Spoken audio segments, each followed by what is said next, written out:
when we look at the conflicts in Israel and Palestine, it's easy for us to say, well, this is all about simply stealing land and it's all about a struggle over land and that's in the end of it. But it's not. There's a backstory and it goes all the way back about 3,000 years. And if you look inside of Genesis, the land is at the center of Old Testament theology. So God makes a covenant with Abraham and landedness is central to that covenant. He's promised the land of Canaan. However, the Old Testament also says very clearly, this isn't as if the land belongs to Israel because Leviticus 25 says clearly the land belongs to God and you are here as tenants, you are renters. Nobody in the ancient world in, say, 1000 BC ever would say to themselves, we own our land. Even Abraham himself, when he buried his wife, he had to purchase that property, although God had promised him the land. Yep. There is no place that actually says to them they own it as if you would own a piece of property. There isn't that idea. They have the right of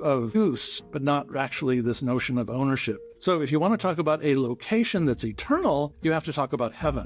And that's why Hebrews says Abraham never saw the land that he was promised because that land is actually in heaven. So back to the idea that if God owns the land, that means being in the land is tied to the promise, which is a covenant that comes from God. And therefore you cannot be in the land if you don't obey the covenant and all of its righteousness. So if you violate the covenant, you lose the benefit of land use. So there's no notion inside of the Old Testament that Israel owns the land and can say goodbye to Yahweh.